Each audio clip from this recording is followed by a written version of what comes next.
ছাত্র শ্রমিক জনতা হারিয়ে গিয়েছে। আপনারা জানেন এই আন্দোলনে গত 1 জুলাই থেকে যে আন্দোলন শুরু হয়েছিল, বিশেষ করে আমাদের প্রিয় ছাত্র ওই রংপুর রোকেয়া বিশ্ববিদ্যালয়ের ছাত্র আবু সাইদের পুলিশের সামনে দাঁড়িয়ে বুকটি দিয়ে দাঁড়িয়ে তার যে আত্মাহুতি, সেই আত্মাহুতির মধ্য দিয়ে গোটা বাংলাদেশের মানুষ, আমাদের ছাত্র জনতা শ্রমিক তারা যে অভূতপূর্ব আন্দোলন শুরু করেছিলেন, সেই আন্দোলনে আমরা দেখলাম পুলিশ কিভাবে পাখির মতো গুলি করে শ্রমিকদেরকে হত্যা করেছে, ছাত্রদেরকে হত্যা করেছে। ইতিমধ্যে আপনারা সেই সমস্ত ভিডিও, আপনাদের ক্লিপ ইতিমধ্যে আপনাদের সামনে দেখেছেন।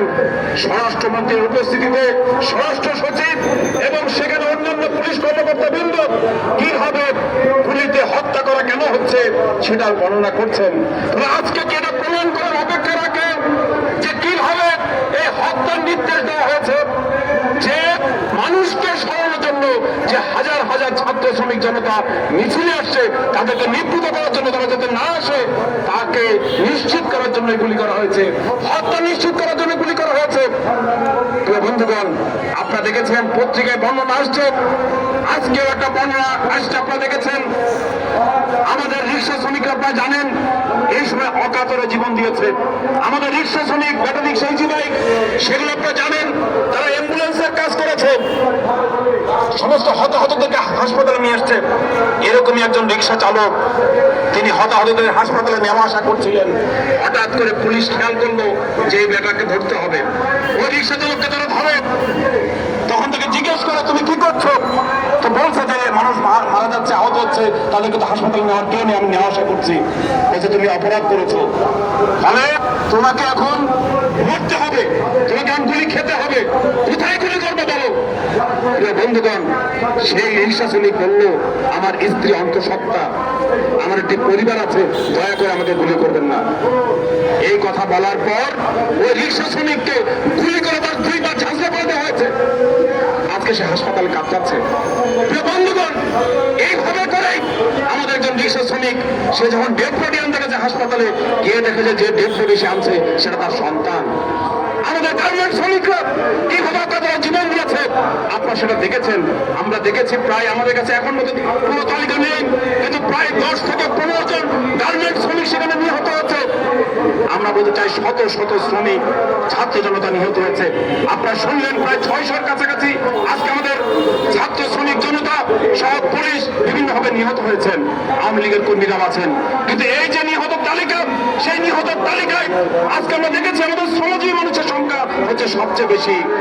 আমাদের শ্রমজীবী মানুষ, আমাদের রিক্সা শ্রমিক, আমাদের গার্মেন্ট শ্রমিক, আমাদের হকার, আমাদের দারাজ কর্মী, আমাদের যারা কুরিয়ার সার্ভিসের কর্মী, আমাদের নির্মাণ শ্রমিক, আমাদের পরিবহন শ্রমিক, আমাদের প্রাইভেট কার চালক শ্রমিক, আমাদের ট্রাক শ্রমিক, আমাদের বাস শ্রমিক, আজকে তারা অকাতরে জীবন দিয়েছে। আমরা বলতে চাই বৈষম্যের বিরুদ্ধে আমরা লড়াই করছি স্বাধীনতার 53 বছর ধরে। 1971 সালে মহান মুক্তিযুদ্ধ হয়েছিল, একটা শোষণ মুক্ত, বৈষম্য মুক্ত, একটা সাম্যের বাংলাদেশ হবে।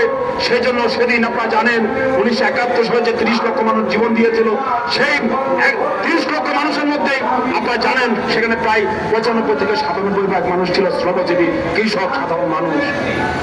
2 লক্ষ মানুষের ইজ্জত দিয়েছিল, তারা ছিল সাধারণ আমাদের শ্রম আর নারীরা। আজকে আমরা দেখছি এই যে গণঅভ্যুত্থান সংগঠিত হলো ছাত্র শ্রমিক জনতা, সেই গণঅভ্যুত্থানে যারা নিহত হয়েছে তাদেরও মধ্যে বেশিরভাগ হচ্ছে আমাদের শ্রমজীবী ছাত্র জনতা। আমরা পরিষ্কার করে বলতে চাই যে এই সমস্ত শ্রমিক ছাত্র জনতা নিহত হয়েছে তাদের তালিকা তৈরি করতে হবে এবং প্রতিটি তালিকা তৈরি করে তাদেরকে ক্ষতিপূরণ দিতে হবে, তাদের পুনর্বাসন নিশ্চিত করতে হবে। আজকে যারা হাসপাতালে কাতরাচ্ছে, বন্ধ হয়ে গেছে, হাত কাটা গেছে, পা কাটা গেছে, চিকিৎসার মধ্যে আছে, তাদের সকলের চিকিৎসার দায়িত্ব আজকে সরকারকে নিতে হবে। একই সাথে আমরা বলতে চাই এই গুলিবর্ষণ করার জন্য, হতাহত সংগঠিত করার জন্য যারা দায়ী আছেন, তিনি যেই হন না কেন, সেই প্রধানমন্ত্রী সাবেক হোক আর পুলিশ কর্মকর্তাই হোক না কেন, আর আওয়ামী ছাত্রলীগের সন্ত্রাসী হোক না কেন, আজকে প্রত্যেককে বিচারের আওতায় এনে আমরা ওই নাটক বিচার দেখতে চাই না। আজকে সালমান রহমানকে ধরা হয়েছে, আজকে হত্যা মামলা বর্ণনা দিচ্ছেন। আমি বলতে সালমান রহমান ওই শেয়ার বাজার মার্কেট থেকে কত হাজার হাজার কোটি টাকা নিয়েছে, কত পরিবারকে সর্বশান্ত করেছে, আজকে সেই মামলা কেন করেন না?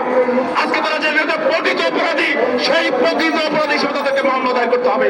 আমরা পূর্বের নাই, আমরা ওই নাটক দেখতে চাই না, আমরা জজ মিয়া নাটক দেখতে চাই না, আমরা প্রকৃত হত্যা সুষ্ঠু তদন্ত বিচার চাই। তাহলে আমরা বলতে চাই একই সাথে আপনারা জানেন আমরা গার্মেন্টস শ্রমিক ফ্রন্ট দাঁড়িয়েছি।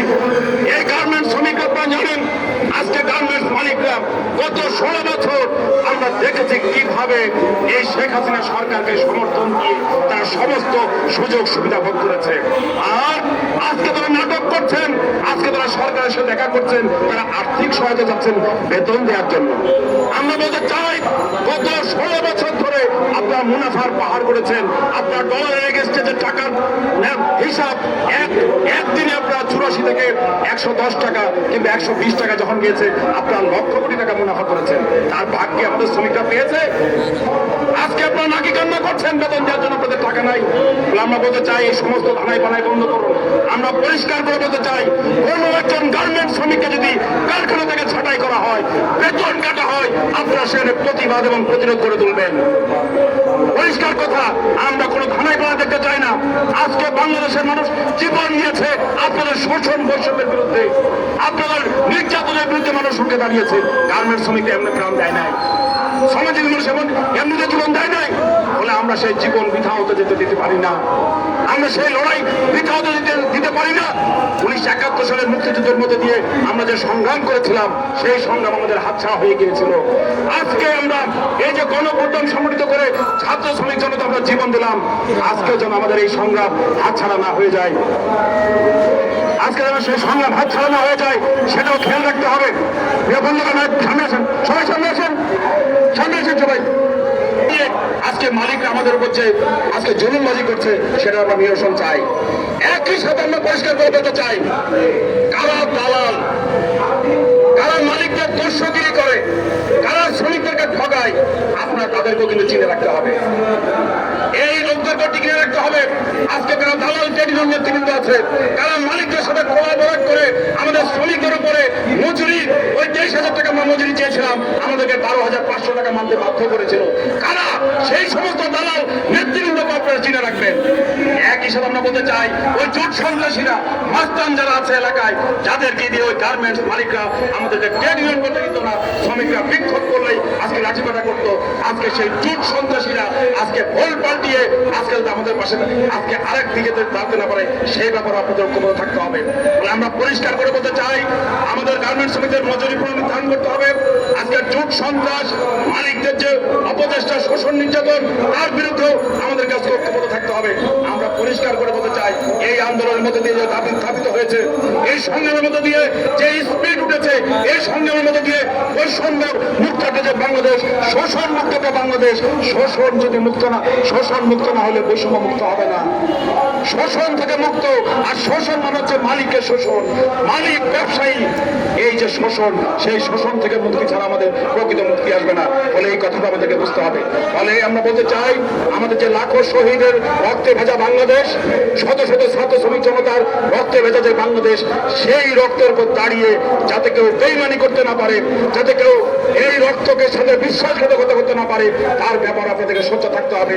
এবং আমরা পরিষ্কার করে বলতে চাই যে অন্তর্বর্তীকালীন সরকার আছে, আমরা তাদের উদ্দেশ্যে বলতে চাই আপনারা এই আন্দোলন থেকে যে দাবি এবং যে স্লোগান উচ্চারিত হয়েছে তার বিপক্ষে যাওয়ার চেষ্টা করবেন না। আমরা পরিষ্কার করে বলতে চাই এই শ্রমজীবী ছাত্র জনতার যে হত্যা, তার যে রক্ত, তার যে মূল্য, তার যে স্লোগান, তার যে দাবি, আমরা বলতে চাই তার থেকে আজকে পিছু হটা যাবে না। আপনারা যদি কোনো ধরনের কোনো স্পেসি কোনো ধরনের কোলাবোরেট করেন, আমরা বলতে চাই বাংলাদেশের ছাত্র শ্রমিক জনতা সেটা মেনে নেবে না। ফলে এই বিষয়ে আমরা হুঁশিয়ার করে বলতে চাই। প্রিয় বন্ধুগণ, আমরা সেই আহ্বান রেখে আমাদের আগামী দিনের যে লড়াই সংগ্রাম, সেই লড়াই সংগ্রাম আপনারা সবাই অবতীর্ণ থাকবেন, সেই কথা বলে গার্মেন্টস শ্রমিক ফ্রন্টের পক্ষ থেকে আজকে আমরা এই কেন্দ্রীয় সমাবেশ